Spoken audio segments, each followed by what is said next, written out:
Welcome to Sleep with Myth. Close your eyes and let the world fade away. Tonight we drift beyond time, where gods dream and stories remember their light. Before the wound, before the light fell into two, the sky was a single thought. It did not blaze or dim. It hummed a round, unbroken vowel held by an unseen mouth. The world moved in patient circles. Tides and seasons, griefs and joys, rising and returning like the quiet tide of a sleeping lung. In that age, memory had no edge. It was ocean, endless, tender, forgiving. Children could wade into yesterday and come back with their hands full of the names of rivers. Old women could lean on the fence of tomorrow and call their gardens by their future flowers. Nothing was lost. Nothing had to be looked for. What was loved stayed where the loving laid it. And so the circle thickened. The more it held, the heavier it grew. Even tenderness, given forever, begins to ache. The first tear did not form in an eye. It gathered inside the circle itself. At the core of the world's turning, memory felt the weight of what it refused to put down. Every farewell retained, every apology unspent, every lullaby that would not finish its last note. All of it held, held, held. To release would be to forget, and memory had sworn never to fade. So it tightened its grip. Something in the sky, call it the veil, call it the skin of time, began to strain. A single filament brightened, thin as a hair caught in sunlight. The round vowel shivered into two notes. Somewhere on a salt plain where wind had never learned a word, a girl named Ilya lifted her face. She tasted sweet iron on the air, like the flavor of a word that hurts to say. "The sky is thinking," she whispered, though she did not know what thinking was. On a far ridge, the keeper of circles, an old god with hands full of chalk dust, watched the horizon curdle and felt his heart answer. "Hold," he told the world. "Hold a little longer." Ilya lived in a city that welcomed its days back again. Every evening, lamplighters wrote the exact path of their flames into low clouds so tomorrow could follow them home.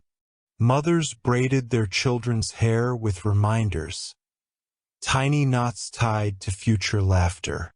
At dawn, the river returned the previous dawn's reflections. Boats redrawn upon the water, gulls sketched back into the same wind. In such a place, sorrow never cracked. It rounded itself into patience.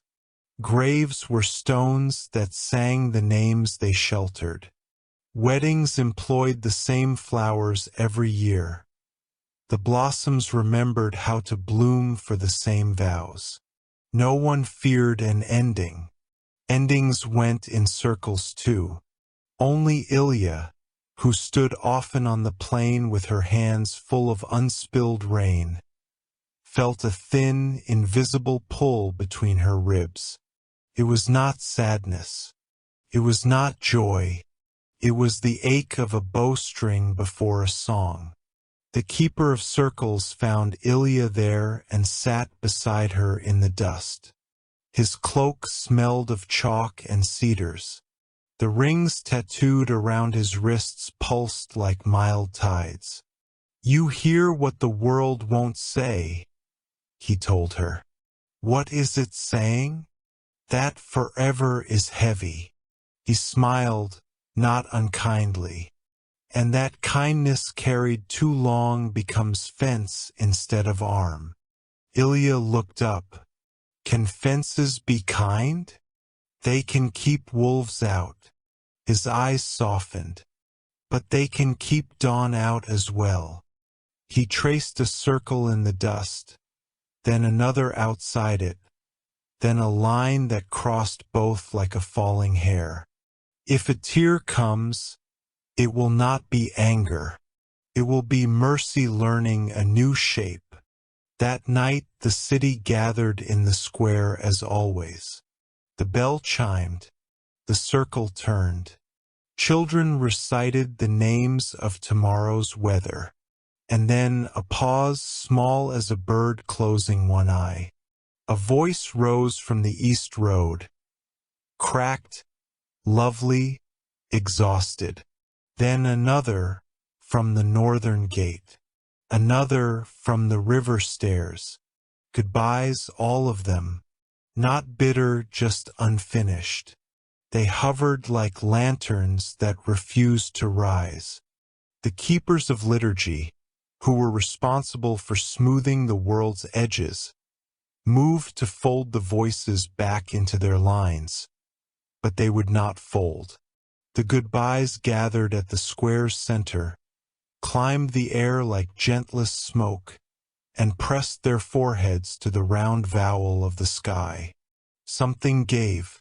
No thunder, no shattering glass. A soft, precise sound, like a stitch released from a seam. The sky opened along the filament the old God had seen.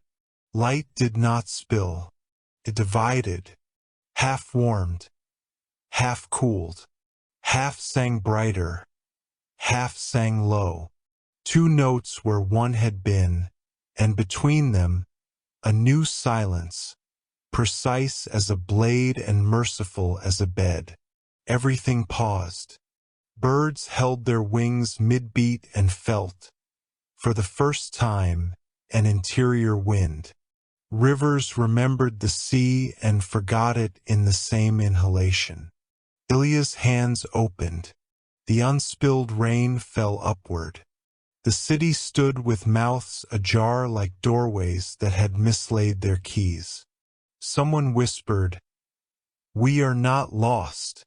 Another whispered, "We are not the same." Both were right. The tear cut nothing, it separated holding from harming. Memory, once a single doctrine, became two devotions. On one side, the keepers of holding. Archivists, ring-makers, patient hearts that bind and stitch and stand watch beside the lamps. On the other, the bearers of release. Gardeners, ferrymen, soft-handed midwives of endings who turn breath into windows and open them.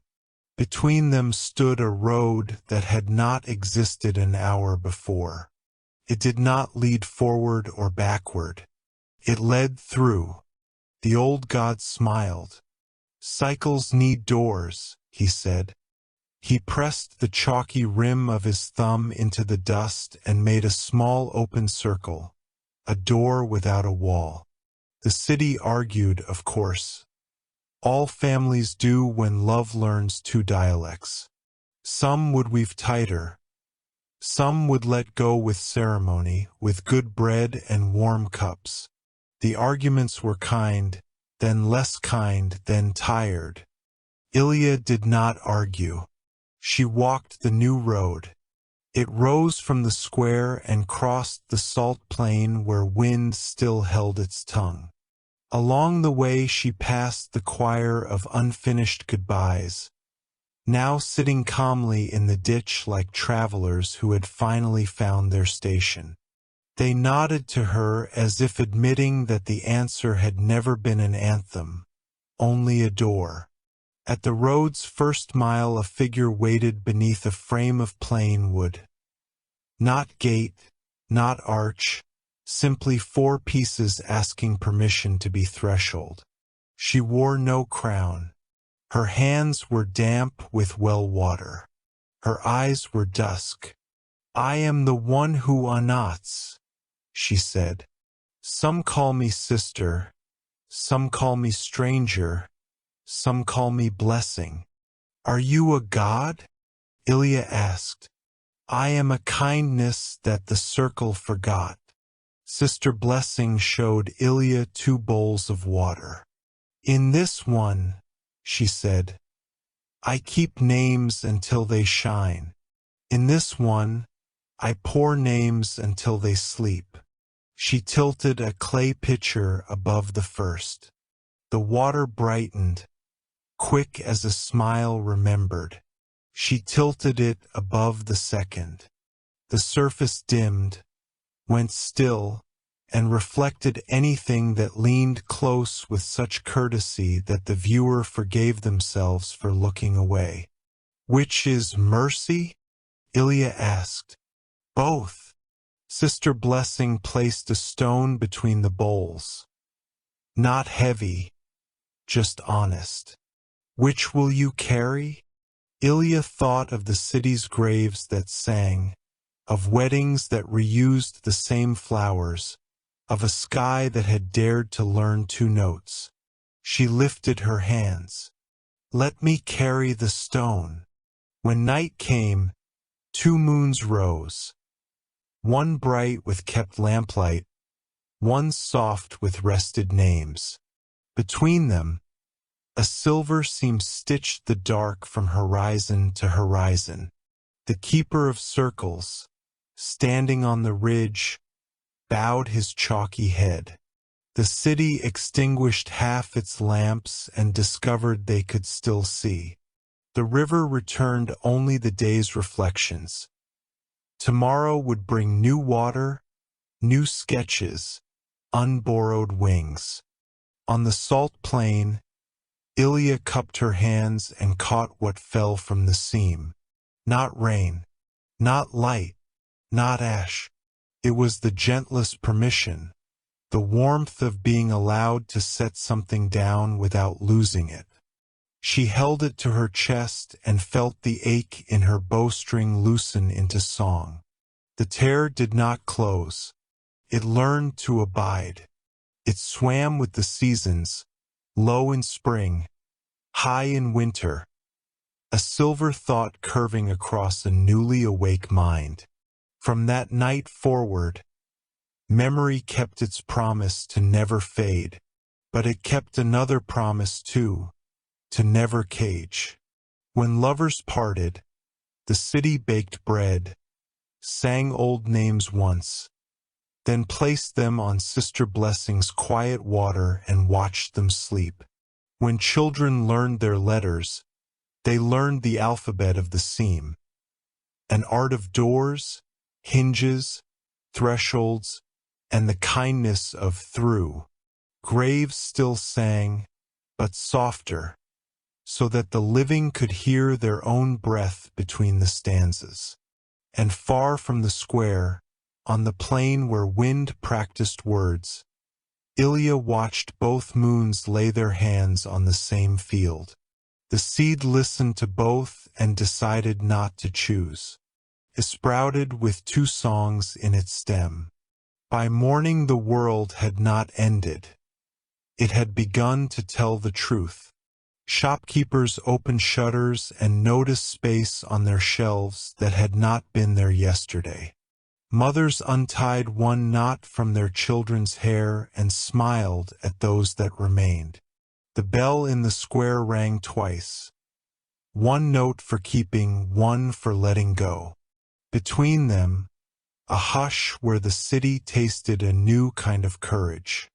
Ilya returned to the chalky ridge where the old god waited, palms dusted with circles. What happens now? She asked. We learn, he said, his voice like a kind page turning. We build doors that do not accuse the walls. He tipped his chin toward the seam. And we remember that mercy also has a mouth. What does it say? He smiled. It says, through. The road did not begin at a gate, but at a feeling, that bright seam of permission the night had stitched across the sky. Ilya stood before the plain wooden frame Sister Blessing had raised. It contained nothing but air, yet the air carried a gentleness that made the heart step forward. "Through," said Sister Blessing, as if naming a wind. "Not a command, not a law. Away." Ilya crossed, and the world did not change. It listened. Stones softened their edges beneath her soles. A dust devil rose and then remembered its manners. She felt the circles of her city behind her like hands that had learned how to bless without holding. The road had no stones of its own. It borrowed them from the fields and returned them polished soft. It passed trees that had grown rings in pairs since the tear, one ring for keeping, one for release. Birds flew in two gentle arcs that crossed above her head, a quiet benediction of syllables not yet spoken. "Every step will ask you two questions," Sister Blessing said. "What have you kept too long? And what have you left too soon?" Ilya tried to answer but found that the road preferred silence from the mouth and honesty from the feet. Her strides confessed for her. The friend she had stopped visiting because their laughter reminded her of an old winter. The letter she had never sent because its kindness felt too late. The song she had learned as a child and abandoned because it knew where her sorrow slept. The road listened, and in listening it forgave. Toward noon they met a man bent beneath a smooth gray boulder roped to his shoulders. He tripped, laughed at himself, and rose, undented.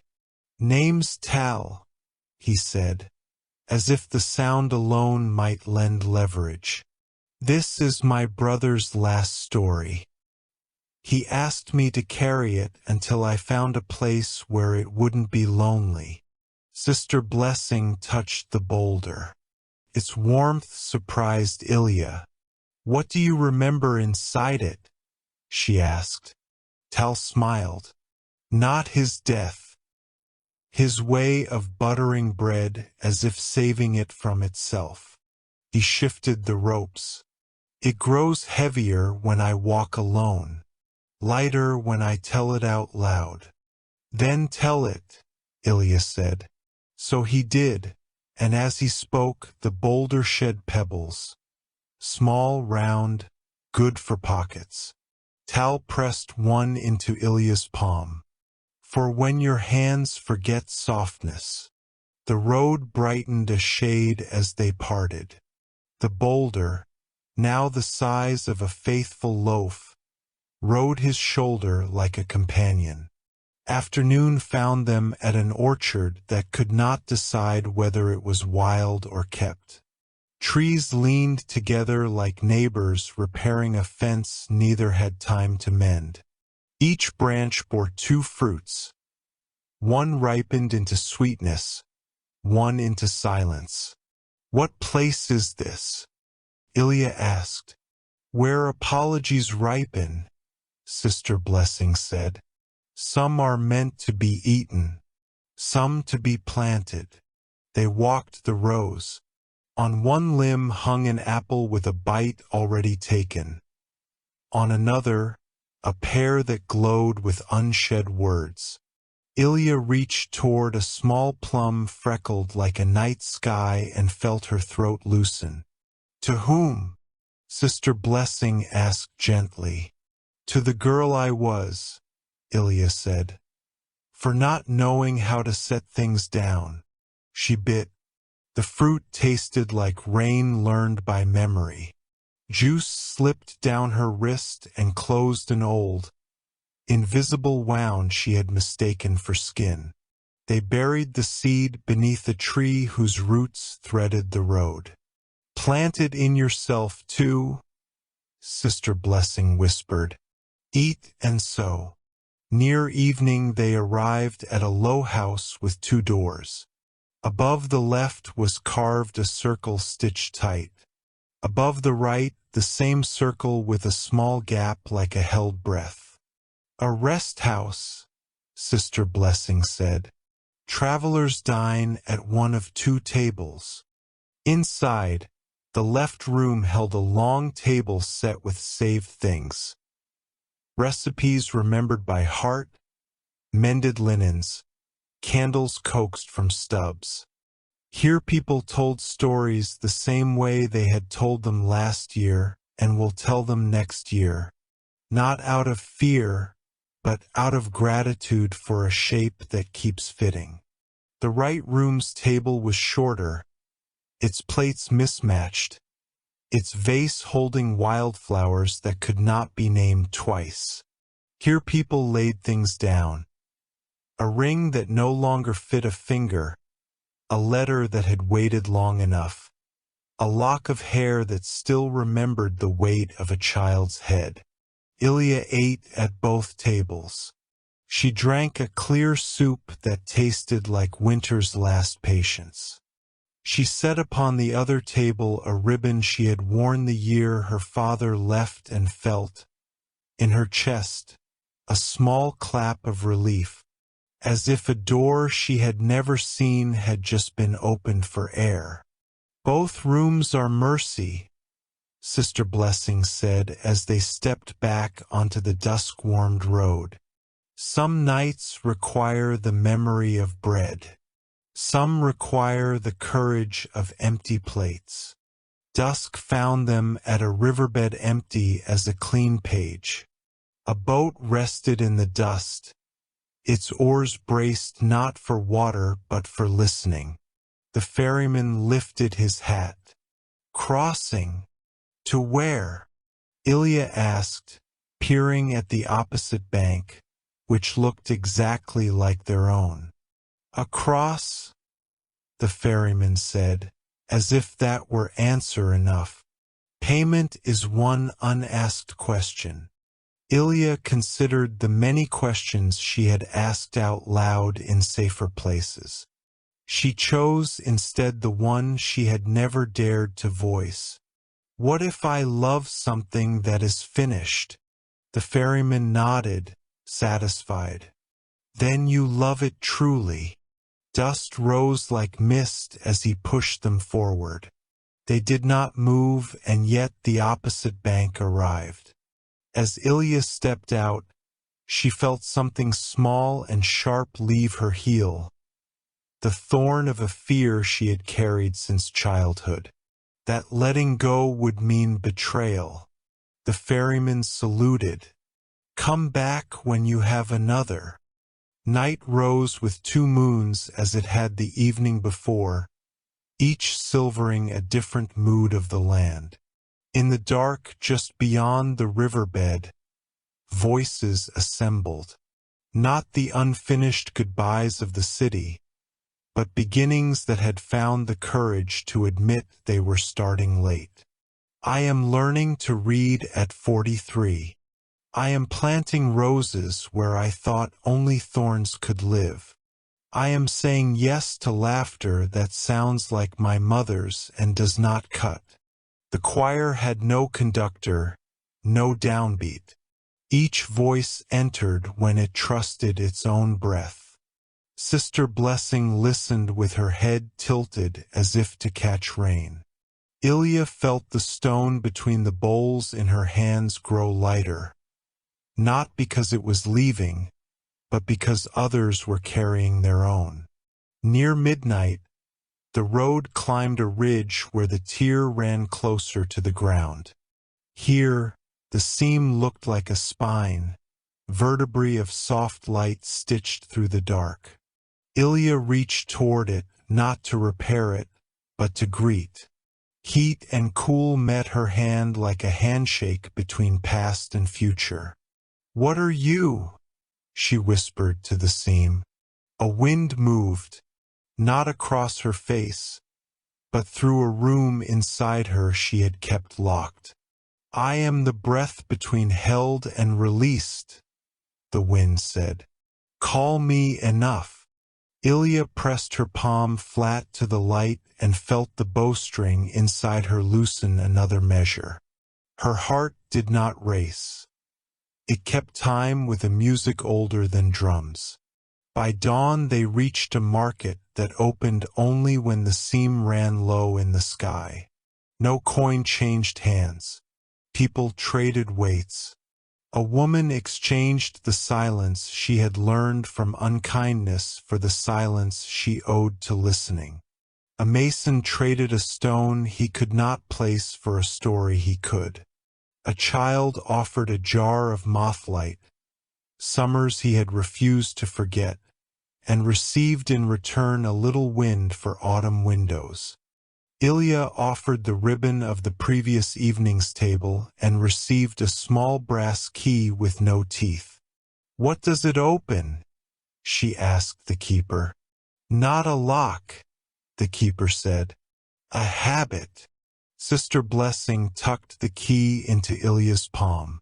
"You will know when your hand is ready to unclench." The road narrowed through a grove of paper-bark trees, their trunks written over with words crossed out gently. At the grove's center stood a teacher whose hands were stained with eraser dust and light.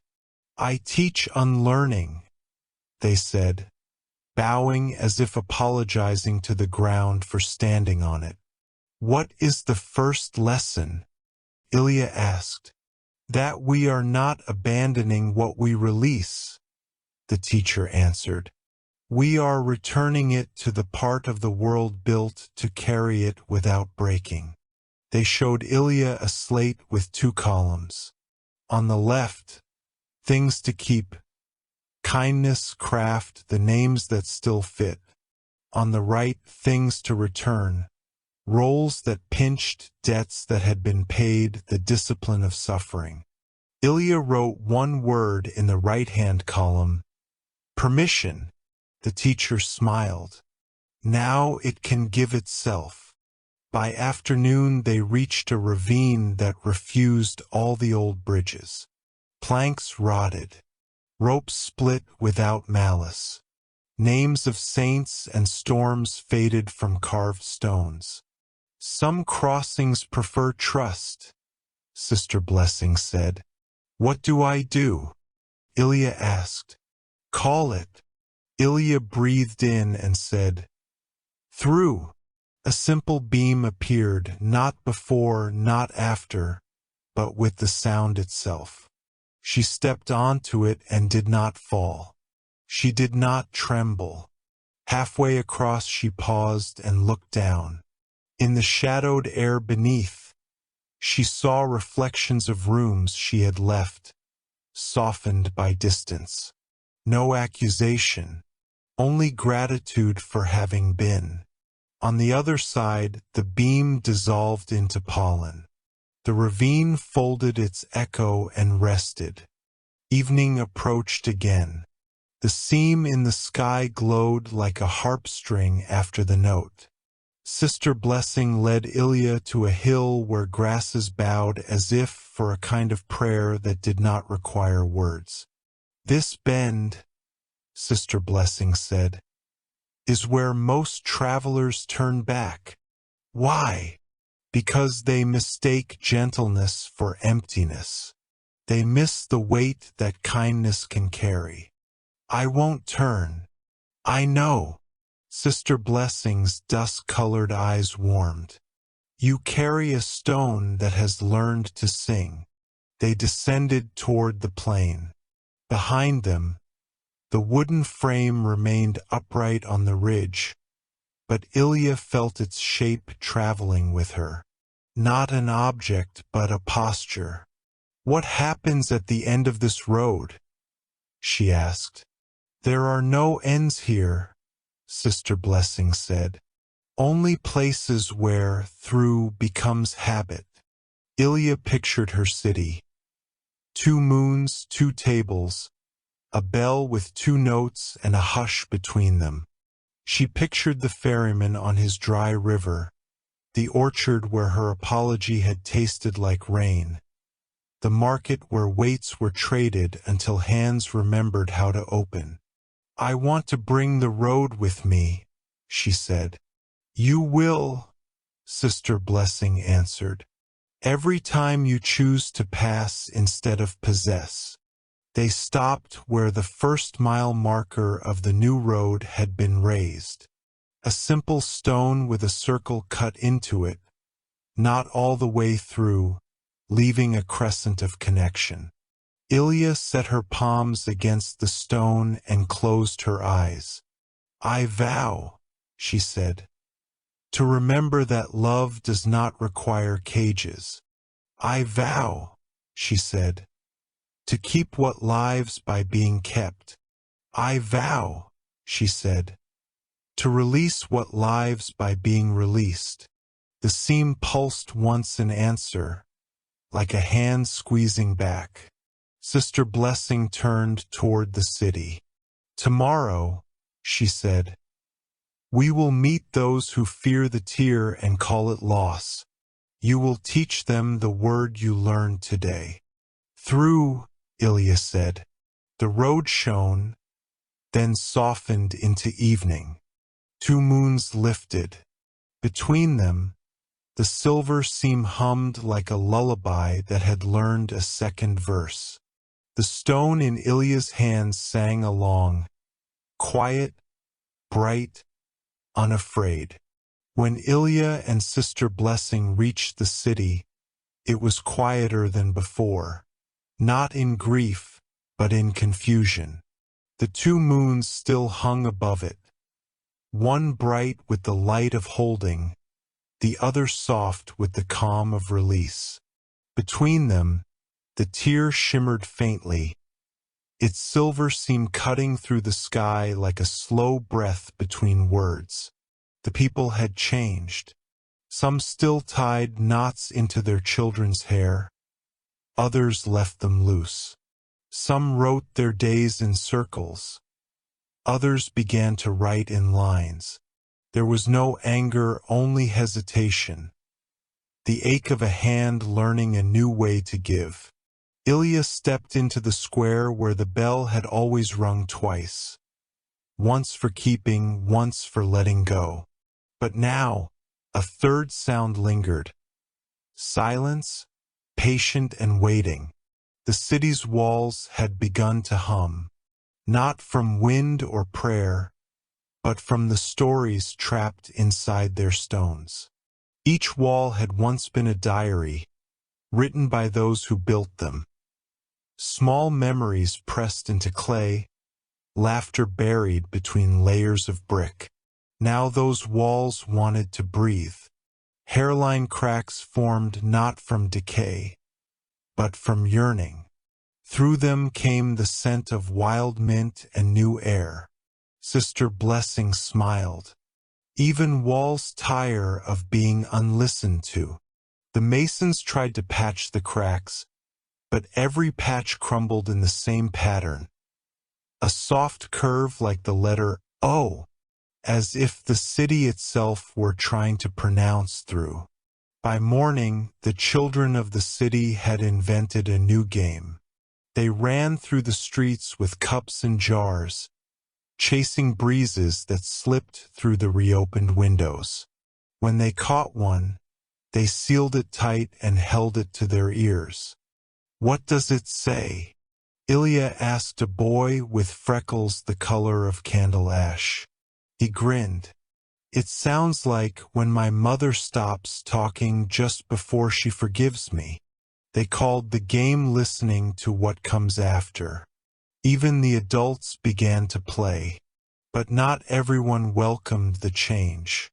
The keeper of circles, who had once watched the sky fracture with both sorrow and awe, now sat before the temple of chalk and murmured, "Too much openness breaks shape."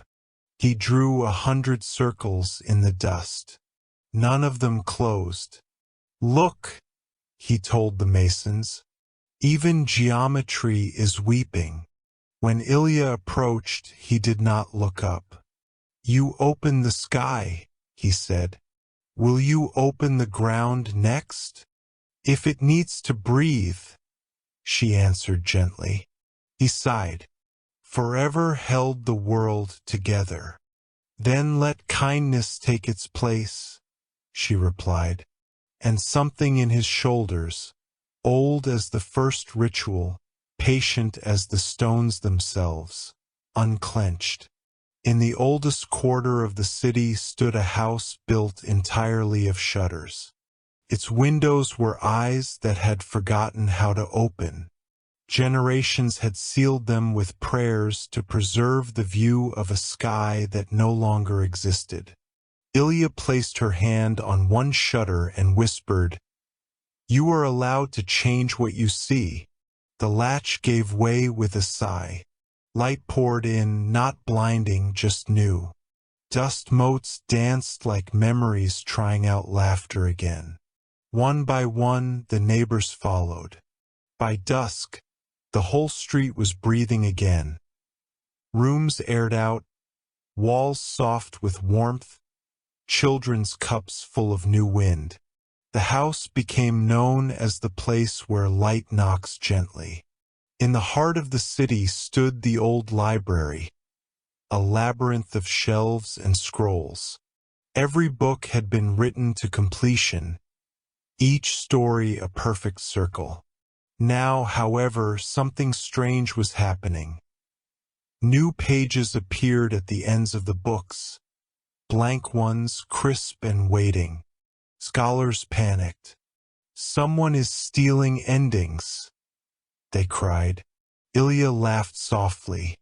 "No, the stories have begun to breathe again."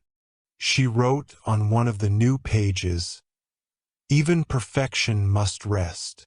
And as she set down the quill, the page shimmered, absorbing the ink like a seed drinking rain. One night, without warning, every door in the city swung open.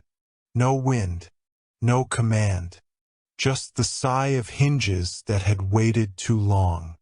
Some said it was the tears doing, that the seam in the sky had reached down to touch their thresholds. Others said it was the prayers of those too tired to pray for safety anymore, whispering instead for grace. People stood in their doorways, unsure what to do. Some laughed nervously. Some cried. Some just stood, breathing. Then Sister Blessing said aloud what everyone felt but could not name. Perhaps doors were meant for more than keeping things out. In celebration of the first dawn after the night of open doors, the city held a feast. As tradition dictated, 2 tables were set, one for holding, one for release. But this time the tables stood side by side. Those who sat to the left shared stories they had carried for years, of lost loves, broken oaths, gentle regrets. Those who sat to the right offered what they had finally laid down, burdens, fears, and even the small shames that cling like mist. At the center, a single loaf of bread rested between both tables. When broken, it revealed 2 colors of light, one golden, one silver. "Both come from the same grain," said Ilya. "And both feed." In the weeks that followed, a new market opened in the city square. No one sold anything. Instead, they traded breath, deep, honest sighs of relief or wonder. A mother offered a breath of forgiveness for a breath of courage. A mason gave a breath of exhaustion and received a breath of gratitude. Children sold giggles for whispers. When Ilya passed through, a small girl handed her a breath sealed in glass. Inside it shimmered the faint sound of rain. "For when the world feels too quiet," she said. Ilya smiled. "Then it will never be empty." One morning, the bell rang again. But this time it did not stop. Its echo lingered long enough for people to realize that beneath the tone, another sound had joined it, a faint humming, like many hearts aligning. The keeper of circles, now older and kinder, climbed the tower and listened. "It is the sound of through," he whispered. He turned to the crowd below and said, "From now on, let the bell ring not for what we keep or what we lose, but for what we become." And the bell sang low, bright, endless. That night, Ilya and Sister Blessing stood beneath the tear. The seam shimmered, neither wound nor scar, but something in between, a bridge made of memory and mercy. "Do you think it will ever close?" Ilya asked. Sister Blessing shook her head. "Not while we remember to listen." Ilya looked back at the city, its windows open, its doors breathing, its walls soft with song. "The world feels lighter." "It's not lighter," said Sister Blessing. "It's shared." At dawn, the tear stretched wide across the heavens like a smile remembered by time. Below it, the city awoke not with alarm, but with a deep inhalation, a single collective breath that said, "We are allowed to begin again." And somewhere, between the two moons and the seam that divided them, the voice of the wind whispered a truth so gentle it could only be believed by those who had learned to let go. What opens does not break. It becomes. The morning after the city learned to open, the tear drifted lower in the sky. Its silver seemed bright as a thread held between careful fingers. People gathered in the square beneath the bell and spoke in a new way, not to persuade but to listen the world into shape. "We need a crossing," said a mason, wiping lime from his palms. "Not from here to there," answered a midwife, "but from then to now." "The river taught us," said the ferryman of dust, "that a cross is a verb." Ilya stood with Sister Blessing and felt the seam hum in her bones. "Let us build," she said, "a bridge made of what has learned to breathe."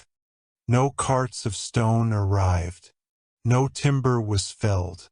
No iron rang on anvils. Instead, the city brought what the Feast of Two Tables had taught them to trust. From the House of Shutters came draughts of new air preserved in jars. From the Market of Breath came sighs tied like ribbons. From the orchard of paused apologies came seeds of rain-tasting fruit.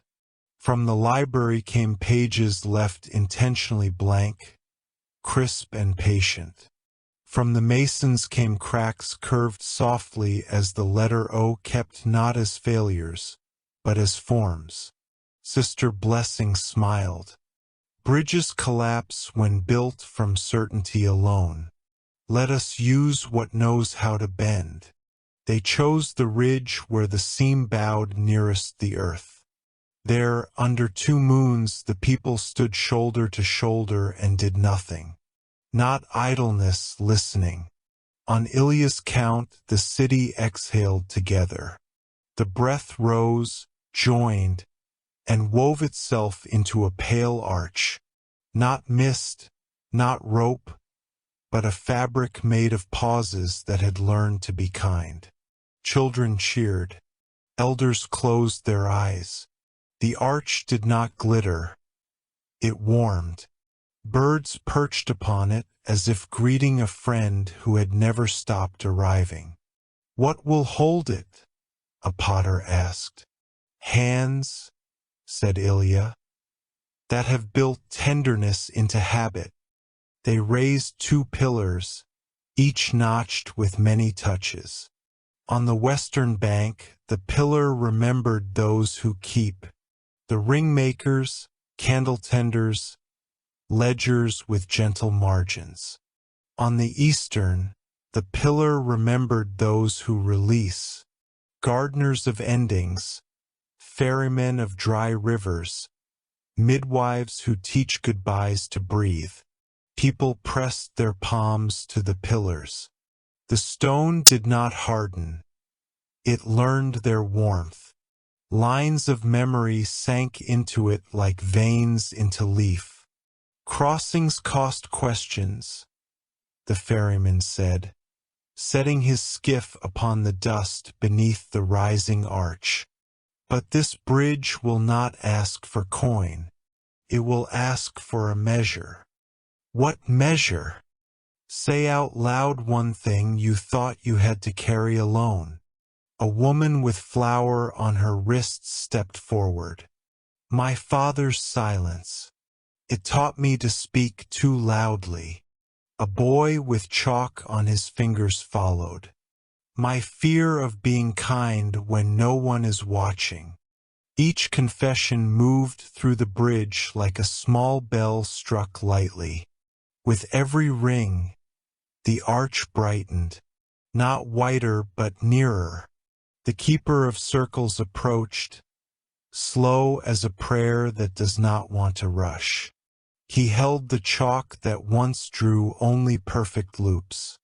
May I draw upon it? He asked Ilya. Draw not a boundary, she replied, but a way. He lifted the chalk and traced a line along the arch's underside, a curve that rose, rested, rose again, breath made visible. When he finished, the chalk did not dust off. It sank in and became path. For the first time, he whispered to Sister Blessing, my circle did not close, and yet it is whole. They laid the deck not with planks but with rests, measured spaces between steps that taught feet to listen. At the first rest, the bridge sang low, a note like dusk on the tongue. At the second, it sang bright, as if morning had discovered a gentler word for light. What is the song? Asked a child. What is the song? Asked a child. The sound of through, said Sister Blessing. It always knew how to sing. We are only now quiet enough to hear it. Rain came to test them, not the battering kind, but the kind that makes old griefs remember where they sleep. The bridge did not slick. It glowed. Drops gathered along the arch like beads on a patient rosary, each one a small prayer spoken by someone who never learned letters. Wind came to question them. It asked whether the city truly wished to cross into the habit of gentleness. The bridge bent and answered, yes, by not breaking. At night, frost embroidered the pillars with lace of breath. Morning found the pattern unchanged, as if the cold had taught care a stricter grammar. Halfway across stood a small alcove, open to both moons. They named it the Listener. Travelers stopped there not to speak, but to be spoken to. Memories arrived like birds, unafraid, unbidden, perching on the shoulder long enough to be recognized, long enough to be thanked, then flying on. Ilya rested in the alcove and felt the bowstring in her ribs slacken another measure. She pressed the brass key from the market of breath into her palm until her hand unclenched without force. What did it open? Sister Blessing asked. The habit of bracing, Ilya said. I was afraid of kindness. They both laughed softly, the sound fitting the place like a found stone in a pocket. When the last rest was laid and the chalk line reached the eastern pillar, the city waited for someone to declare a name. The bridge saved them the trouble. It sang a chord made of 3 notes, keeping, releasing, and the hush between. The chord settled into a single word that tasted like rain and warm bread. Through, the bridge said. The bell in the square answered with its long echo. Windows opened not to watch, but to breathe with it. At dawn the people gathered, keepers to the west, bearers to the east. They faced one another and waited. Ilya took the first step. The deck's rests met her feet as if measuring a story they already knew. Sister Blessing followed, her hands still damp with well water and ceremony. From the west came the ringmaker with a spool of silver thread. From the east came the ferryman with an oar polished by dust. They met at the listener and exchanged their tools without price. Children ran last, cups full of night wind sloshing like small seas. They laughed, and the bridge laughed back in the low timber of wood that had finally forgiven the tree. Commerce changed without a decree. Bread was still sold, but with a pause before coin touched palm. A breath that allowed gratitude to arrive first. Arguments did not end. They learned to kneel. The library placed blank pages not only at the end of books, but between chapters. The market kept trading breaths. At funerals, mourners stood on the western pillar to name what would be kept, then crossed to the eastern pillar to set down what belonged to release. In the listener, tears did not sting. They cooled. They watered. Something grew. With each crossing, the tear lowered a little, as if relieved. It no longer looked like a wound, nor a scar, but a stitch that had remembered its purpose, to hold things together loosely enough for breathing. On a night of twin moons, Ilya stood beneath the arch and looked up. Between the stars she saw rooms, kitchens where quiet laughter learned to cook again, porches where goodbyes took their time and no one felt scolded by the clock, workbenches where tools rested blade down in the wood, safe and seen. "Is this our doing?" she asked Sister Blessing. "It is our listening," Sister Blessing said. "The world has wanted to sing this song for a long time." The keeper of circles unrolled a fresh scroll in the school. Upon it he drew not only lines and arcs but rests and margins. Children learned the geometry of kindness, angles that refused to cut, curves that promised return, spaces that carried weight without complaint. "What do we call this?" a young student asked. "Forgiveness," said the keeper, and wrote the word so softly it seemed to float above the page. On the seventh day, the city gathered upon the span. They placed their hands on the chalk line and spoke as one. "We will keep what asks to be kept.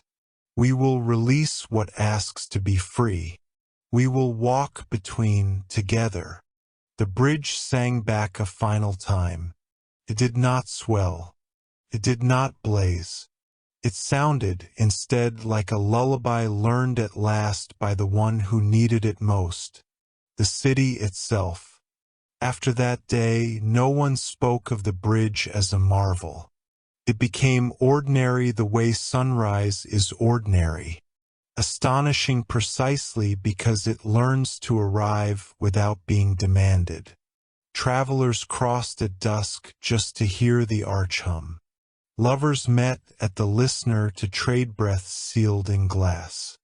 The ferryman found water in his river some mornings, thin as memory, sufficient as grace. Ilya stood upon the span and watched two moons set their hands upon the pillars. She felt no ache in the bowstring now, only music. "Ready?" Sister Blessing asked. "For what comes next?" Ilya said. The bridge carried their steps without hurry.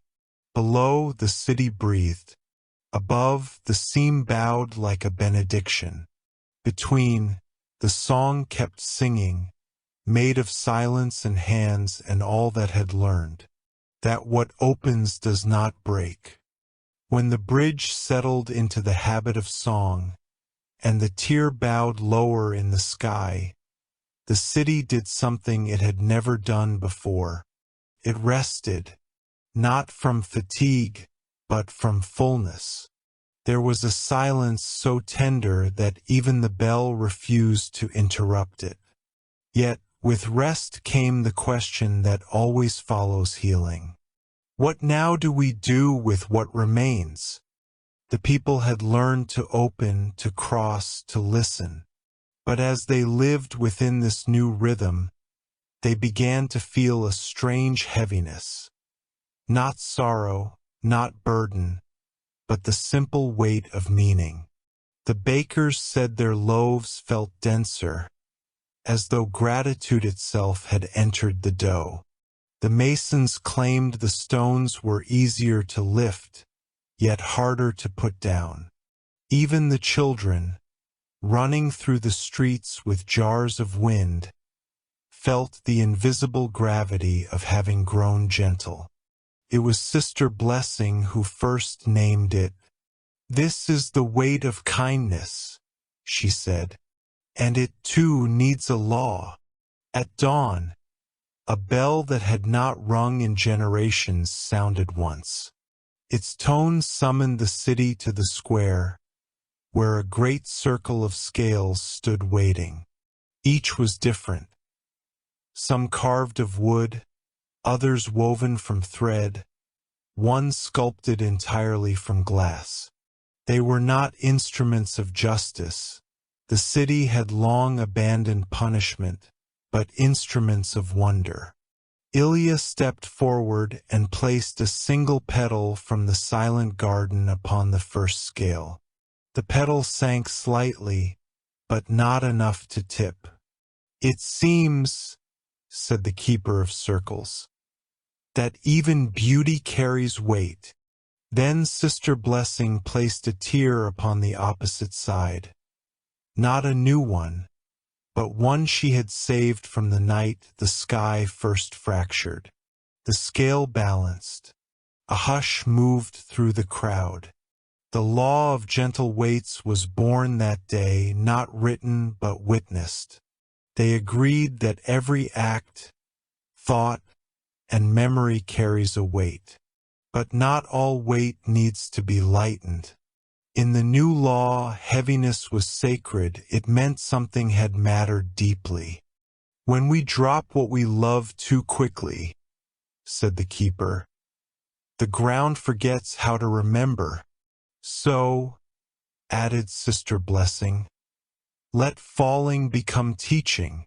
Children were taught to watch apples drop from trees, to count the sound of their descent, to learn the rhythm of surrender that feeds roots below.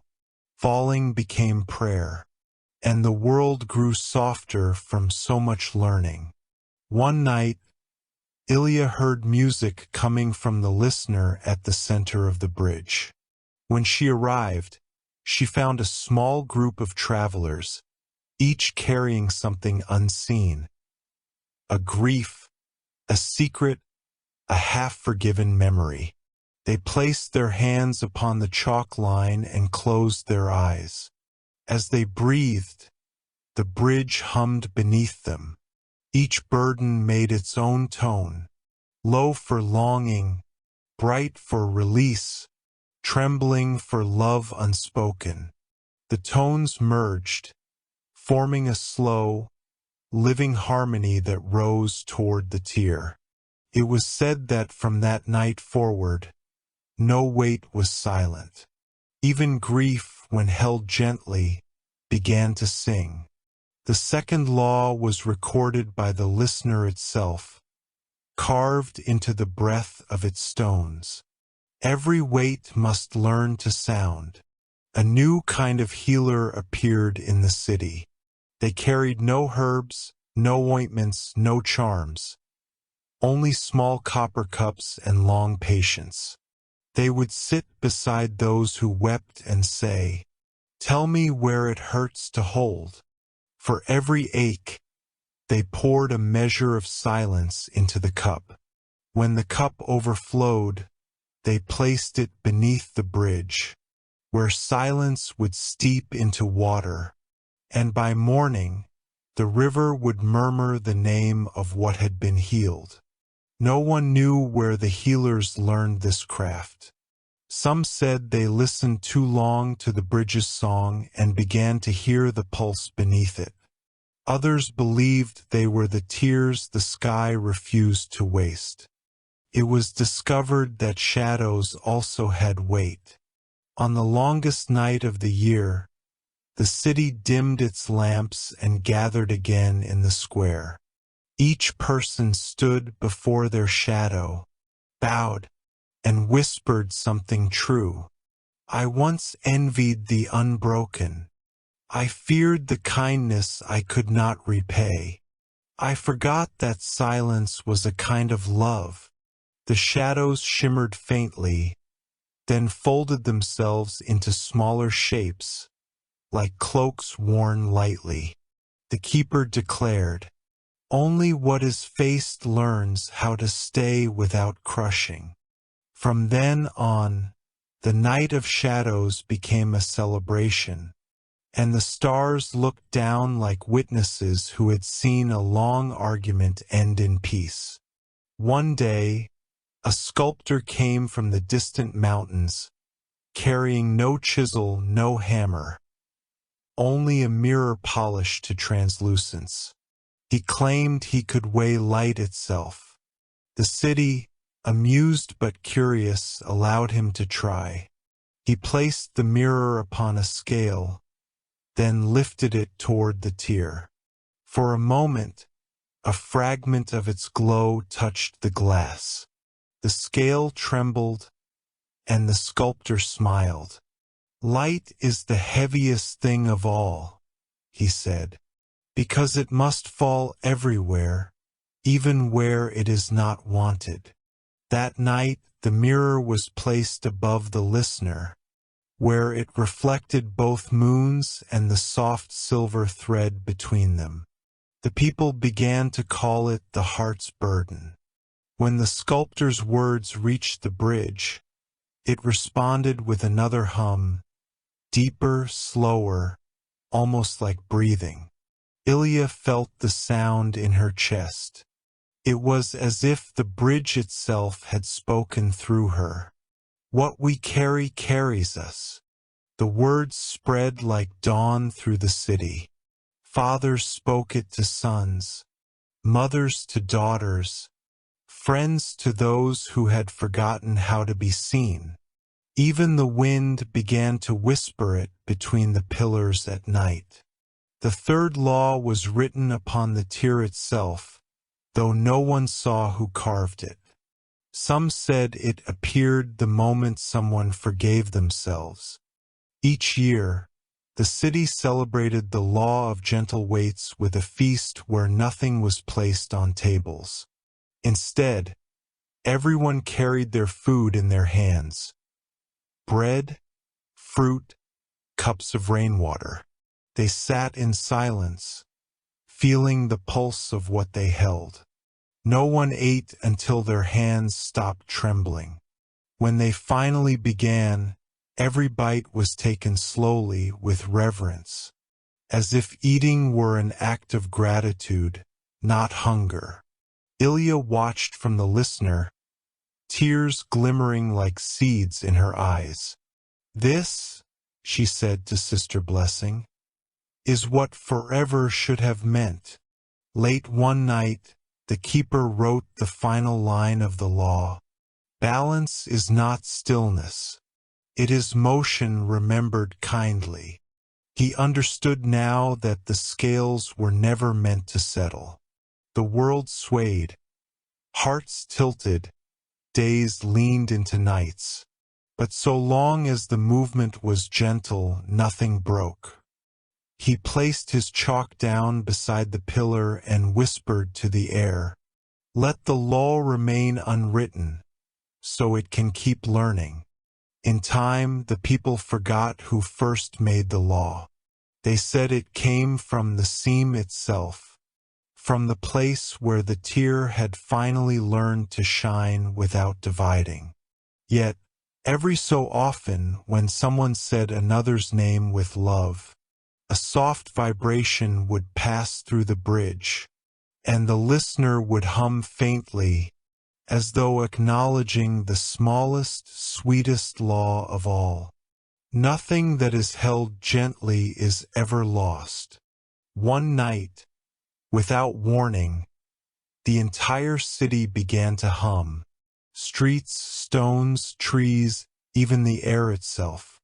No one had spoken a word, but the bridge, the listener, the tear, and every hand that had ever carried something precious had begun to sing the same note. It wasn't joy or sorrow, it was balance. It was the sound of weight becoming peace. Ilya stood at the center of the bridge and whispered, "The law is alive." Sister Blessing smiled. "It always was. We simply learned to hear it." Above them, the tear shimmered softly, not as a scar, but as a heartbeat. And for the first time in memory, eternity felt light. Morning came quietly over the bridge. The tear no longer glowed like a wound.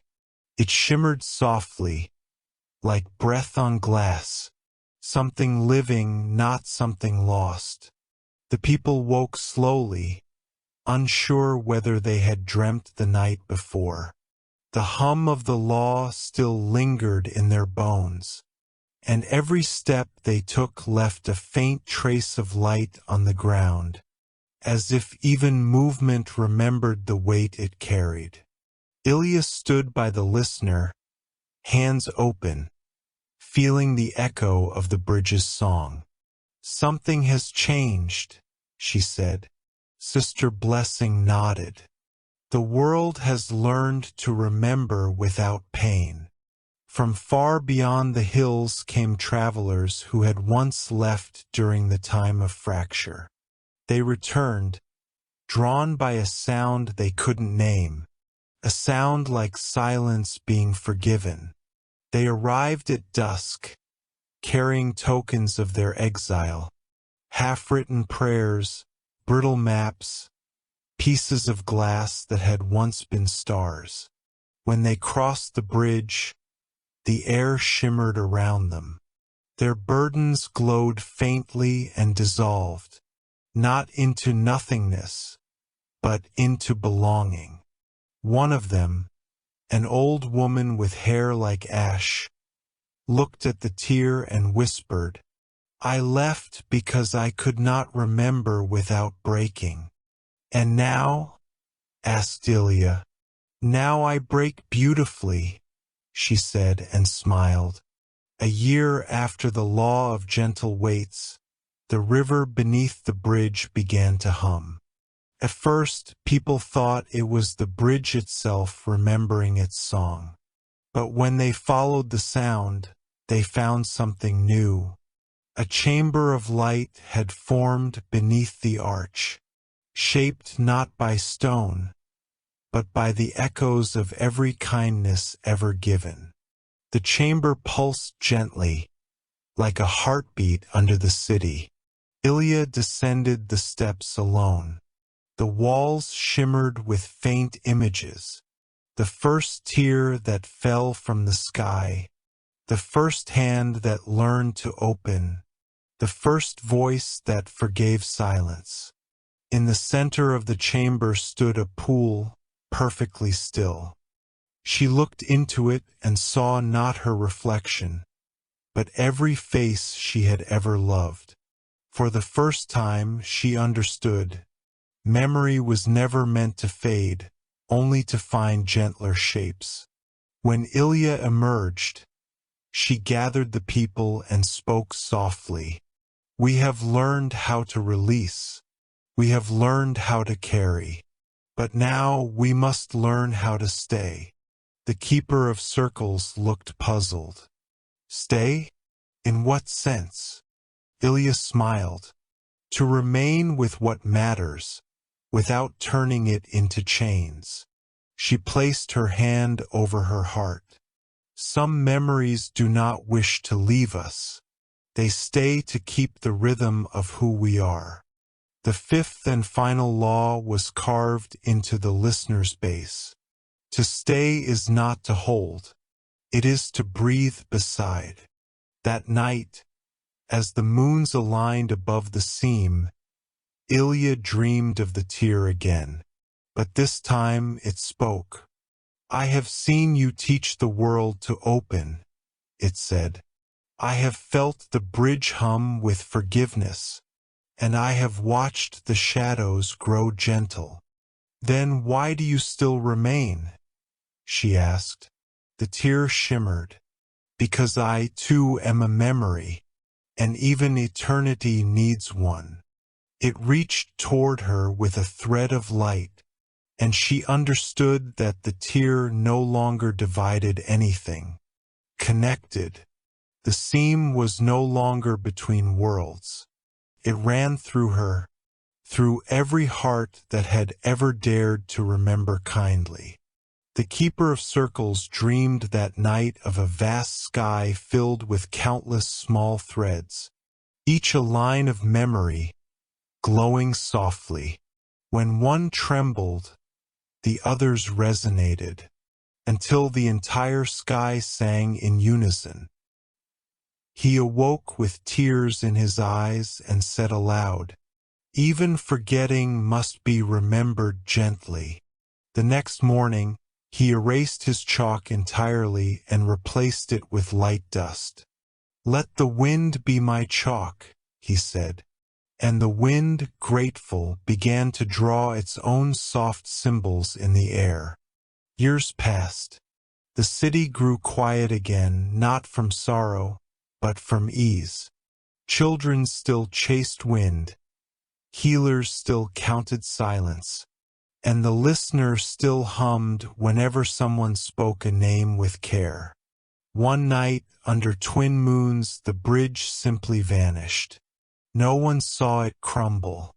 No sound marked its leaving. In its place was the faint shimmer of starlight upon the river, a reflection shaped like a smile. The people gathered at dawn, confused but not afraid. "It hasn't gone," said Sister Blessing. "It has become the path itself." And when they stepped forward, the river held them as gently as a mother holds a sleeping child. Without the bridge's song, a new silence entered the city. It was not empty, it was whole. A silence filled with listening. A silence that carried everything that had been said and forgiven. People began to sit by the river at dusk. Not to cross, not to pray, but simply to be. And the air, touched by memory, shimmered faintly like breath on water. The tear, still faint in the sky, began to close, not because the world had forgotten it, but because the world had learned to live like it. Years later, when Ilya grew old, she returned one final time to the chamber beneath the bridge. The pool still glowed faintly, and when she looked into it, she saw her reflection again, this time smiling back. She whispered to herself, "I was never meant to end. I was meant to remain." And as she spoke, the seam of light above the world flickered, once, twice, then folded into the stars, becoming part of everything it had once divided. Sister Blessing found her there at dawn, sitting beside the pool, eyes closed, face peaceful. Where she sat, the floor shimmered faintly, as if the world itself was remembering her kindly. After Ilya's passing, the keeper gathered the people once more. They stood beneath a sky now whole, but lined faintly with memory. He lifted his hands and recited the final words she had left behind. In that moment, the city learned something beyond all laws, that even forever must learn to let go. Long after the bridge and the tear became myth, a traveler crossing the plains would sometimes feel a soft hum beneath their feet, a vibration like the faint echo of a song remembered in sleep. When they stopped and listened, the wind would whisper something that no language could hold, yet every heart could understand. What opens does not break, what stays does not bind, and what remembers keeps the world alive.